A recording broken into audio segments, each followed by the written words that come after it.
ഇറാന്റെ ഭരണകൂടത്തെ മുച്ചൂട് മുടിക്കാനുള്ള തന്ത്രങ്ങൾ അണിയറയിൽ തയ്യാറാക്കുകയാണ് ഇസ്രായേൽ.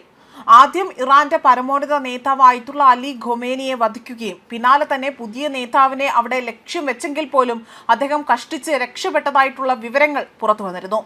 എന്നാൽ ഇപ്പോൾ ഇറാന്റെ ഇന്റലിജൻസ് മന്ത്രി ഇസ്മയിൽ ഖതീബിനെ ഇസ്രായേൽ അവിടെ നടത്തിയ വ്യോമാക്രമണത്തിലൂടെ തന്നെ കൊലപ്പെടുത്തി എന്ന വിവരങ്ങളാണ് പുറത്തു വരുന്നത്.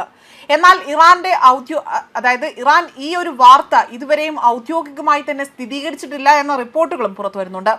എന്നാൽ ഇയാളെ കൊലപ്പെടുത്തി എന്ന അല്ലെങ്കിൽ ഇത് വ്യക്തമാക്കുന്ന ചില വീഡിയോ ദൃശ്യങ്ങളടക്കം ഇസ്രായേൽ പുറത്തുവിട്ടുകൊണ്ടാണ് ഇസ്രായേൽ പ്രതിരോധ മന്ത്രി ഇസ്രായേൽ കാറ്റ്സ് ഈ വിവരങ്ങൾ പങ്കുവച്ചിരിക്കുന്നത്. കഴിഞ്ഞ ദിവസം പുലർച്ചെ നടന്ന വ്യോമാക്രമണത്തിലാണ് ഇദ്ദേഹം കൊല്ലപ്പെട്ടതും. 2 ദിവസത്തിനിടെ തന്നെ ഇസ്രായേൽ വകവരുത്തുന്ന മൂന്നാമത്തെ ഉന്നത ഇറാനിയൻ നേതാവാണ് ഇസ്മയിൽ ഖതീബ് എന്നതാണ് വ്യക്തമാക്കുന്നത്. അതേപോലെ തന്നെ ഇറാന്റെ സുരക്ഷാ തലവനായ വ്യക്തിയെ പോലും അവിടെ ഇവർ വലിയ രീതിയിൽ കൊലപ്പെടുത്തിയെന്ന വിവരങ്ങളടക്കം പുറത്തു വന്നിരുന്നു.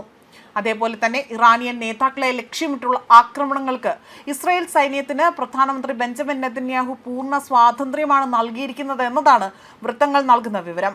ഈ ഓരോ കൊലപാതകത്തിനും പ്രത്യേക അനുമതി തേടേണ്ടതില്ല എന്നും ലക്ഷ്യമിട്ട നേതാക്കളെ എവിടെ വെച്ച് വേണമെങ്കിലും വകവരുത്താൻ തങ്ങൾക്ക് പൂർണ്ണ അവകാശം നൽകുന്നു എന്നതാണ് ഇപ്പോൾ ബെഞ്ചമിൻ നെതന്യാഹു സൈന്യത്തിന് നൽകിയ നിർദ്ദേശത്തിൽ വ്യക്തമാക്കുന്നത്. ഇന്ന് എല്ലാ മുന്നണികളിലും വലിയ അത്ഭുതങ്ങൾ പ്രതീക്ഷിച്ചേക്കാം. അവയെല്ലാം തന്നെ ഞങ്ങൾ വേട്ടയാടി ഇല്ലാതാക്കും എന്നതാണ് ഇസ്രായേൽ പ്രതിരോധ മന്ത്രി മുന്നറിയിപ്പ് നൽകിയിരിക്കുന്നതും. ഇറാൻ ഭരണകൂടത്തിന് എവിടെയും സുരക്ഷിതമായ ഒരിടമില്ല എന്ന സന്ദേശമാണ് ഈ തുടർച്ചയായ കൊലപാതകങ്ങളിലൂടെ തന്നെ ഇവർ നൽകുന്നത് എന്നതാണ് വ്യക്തമാക്കുന്നതും. അതേപോലെ തന്നെ ഇറാന്റെ ജുഡീഷ്യറിയിലും ഇന്റലിജൻസ് മന്ത്രാലയത്തിലും ദീർഘകാലം സേവനമനുഷ്ഠിച്ച മുതിർന്ന പുരോഹിതനായിരുന്നു കൊല്ലപ്പെട്ട ഇസ്മയിൽ. അതേപോലെ 1980കളിലെ ഇറാഖ് യുദ്ധത്തിൽ വിപ്ലവ ഗാർഡിന്റെ ഭാഗമായിരുന്ന ഇദ്ദേഹം യുദ്ധത്തിൽ പരിക്കേറ്റ വ്യക്തി കൂടിയാണ്.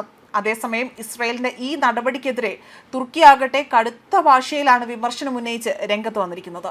ഇസ്രായേൽ നടത്തുന്നത് യുദ്ധങ്ങൾക്കും അവിടെ നിന്നും പുറത്തുള്ള നിയമവിരുദ്ധമായ കൊലപാതകങ്ങളാണ് എന്നതാണ് തുർക്കി വിദേശകാര്യ മന്ത്രി ഇവിടെ കുറ്റപ്പെടുത്തി രംഗത്ത് വരുന്നത്.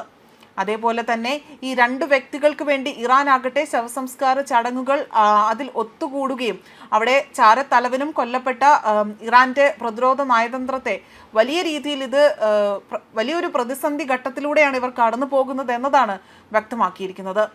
ന്യൂസ് ഡെസ്ക് കർമ്മ ന്യൂസ്.